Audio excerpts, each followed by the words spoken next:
भगवद गीता अध्याय 11 है विश्वरूप दर्शन योग। अध्याय 11 का नाम है विश्वरूप दर्शन योग, जिसका अर्थ है भगवान के सार्वभौमिक रूप का दर्शन। इस अध्याय में भगवान श्री कृष्ण अर्जुन को अपना विराट रूप दिखाते हैं, जिसमें वे समस्त सृष्टि को समाहित करते हैं। यह अध्याय भगवान की सर्वव्यापकता, उनकी अनंत शक्तियों और उनके भयावह तथा सौम्य स्वरूप का अद्भुत वर्णन करता है। अध्याय के मुख्य विषय: ओक अर्जुन का भगवान से विराट रूप देखने का निवेदन। 2 भगवान का विराट स्वरूप। 3 अर्जुन की स्तुति और भय। 4 भगवान की कृपा और भक्ति का महत्व। 1 अर्जुन का निवेदन। श्लोक 1 से 4। अर्जुन भगवान श्री कृष्ण की महिमा को सुनकर उनके सार्वभौमिक स्वरूप को देखना चाहते हैं। श्लोक 3 मदनुग्रहाय परमं गुह्यमध्यात्म संजितम यत्त्वयोक्तम वच्चस्तेन मोहोयम विगतो मम। हे भगवान, आपने जो मुझ पर कृपा कर आत्मा के गूढ़ रहस्यों का ज्ञान दिया, उससे मेरा मोह समाप्त हो गया है। अर्जुन भगवान से प्रार्थना करते हैं कि वे अपना विराट रूप दिखाएं, ताकि वह उनकी दिव्यता को प्रत्यक्ष देख सके। 2 भगवान का विराट स्वरूप। श्लोक 5 से 14। भगवान श्री कृष्ण अपनी दिव्य दृष्टि से अर्जुन को अपना विराट स्वरूप दिखाते हैं। यह रूप अत्यंत विशाल, अनंत और अद्भुत है। भगवान के विराट स्वरूप की विशेषताएं: भगवान के शरीर में समस्त सृष्टि समाहित है। उनके अनगिनत मुख, भुजाएं और रूप हैं। वे तेजस्वी, अपार और असीमित हैं। श्लोक 10-11। अनेकावक्त्रण यन्मनेकाद्भुत दर्शनम अनेक दिव्याभरणम दिव्यानेकोद्यतायुधम साए। उनका स्वरूप अनगिनत मुखों, नेत्रों और दिव्य अद्भुत दर्शनों से युक्त है। उनके पास अनगिनत दिव्य आभूषण और अस्त्र शस्त्र हैं। भगवान का यह स्वरूप मानव की साधारण दृष्टि से देखना संभव नहीं था, इसलिए भगवान ने अर्जुन को दिव्य दृष्टि प्रदान की। 3 अर्जुन की स्तुति और भय। श्लोक 15 से 31 तक। अर्जुन की स्तुति। भगवान का विराट रूप देखकर अर्जुन अचंभित हो जाते हैं और उनकी महिमा की स्तुति करते हैं। वे देखते हैं कि भगवान का यह रूप संपूर्ण सृष्टि को धारण कर रहा है। भगवान के मुख से अग्नि और प्रकाश प्रकट हो रहे हैं। श्लोक 16 अनादिमध्यान्तमनंत वीर्यमनंत बाहु शशि सूर्य नेत्रम पश्यामि त्वाम दीप्तहुताश वक्त्रम स्वतेजसा विश्वमिदं तपन्तम। मैं आपको अनादि अनंत शक्ति वाले अनंत भुजाओं और चंद्र सूर्य के नेत्रों से युक्त देख रहा हूँ।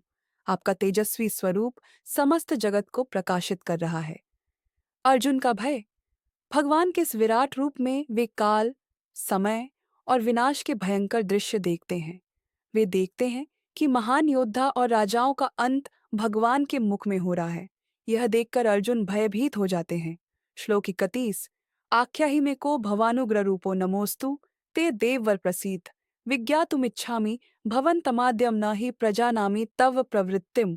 कि हे देव, आपका यह उग्र रूप कौन सा है? मैं आपको प्रणाम करता हूँ। कृपा करके मुझे बताएं कि आप कौन हैं और आपका उद्देश्य क्या है।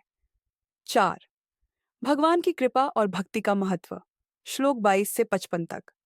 भगवान का उत्तर। भगवान कहते हैं कि वे काल, समय हैं, जो सृष्टि को समाप्त करने के लिए प्रकट हुए हैं। इस समय महाभारत का युद्ध केवल एक माध्यम है। सभी योद्धाओं का अंत भगवान की योजना के अनुसार होगा। अर्जुन को केवल अपना धर्म निभाना है। श्लोक 32 कालोस्मि लोकक्षयकृत प्रवृद्धो लोकान् समाहर्तुमिह प्रवृत्तः लतेपित्वान् न भविष्यन्ति सर्वे ये स्थिताः प्रत्यनीकेषु योद्धा। तेई मैं समय हूँ जो संसार का नाश करने के लिए आया हूँ। बिना तुम्हारे युद्ध किए भी ये सब योद्धा नष्ट हो जाएंगे। भक्ति का महत्व। भगवान अंत में कहते हैं कि उन्हें केवल भक्ति के द्वारा ही समझा और प्राप्त किया जा सकता है। केवल भक्त जो श्रद्धा और प्रेम से भगवान की शरण में आते हैं, उन्हें उनके वास्तविक स्वरूप का ज्ञान हो सकता है।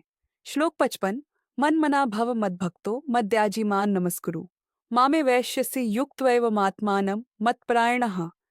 मेरा स्मरण करो, मेरे भक्त बनो, मेरी पूजा करो और मुझे प्रणाम करो। इस प्रकार मुझ में लीन होकर तुम मुझे अवश्य प्राप्त करोगे। अध्याय 11 का सारांश। 1 भगवान का विराट स्वरूप। भगवान श्री कृष्ण का विराट स्वरूप इस बात का प्रतीक है कि वे सृष्टि के मूल, आधार और संहारक हैं। 2 भक्ति का महत्व। भगवान को केवल भक्ति और प्रेम के माध्यम से प्राप्त किया जा सकता है। 3 काल का सत्य। भगवान समय के रूप में सृष्टि के विनाश और सृजन का कार्य करते हैं। 4. धर्म का पालन। अर्जुन को यह शिक्षा दी जाती है कि उन्हें अपना कर्तव्य निभाना चाहिए और भगवान की इच्छा पर भरोसा रखना चाहिए। अध्याय 11 से शिक्षा। 1. ईश्वर की सर्वव्यापकता। भगवान इस सृष्टि के हर कण में विद्यमान है। 2. कर्तव्य पालन। हर व्यक्ति को अपने धर्म और कर्तव्य का पालन करना चाहिए। 3. भक्ति का मार्ग। भगवान को केवल भक्ति और समर्पण से ही समझा जा सकता है। 4. अहंकार का त्याग।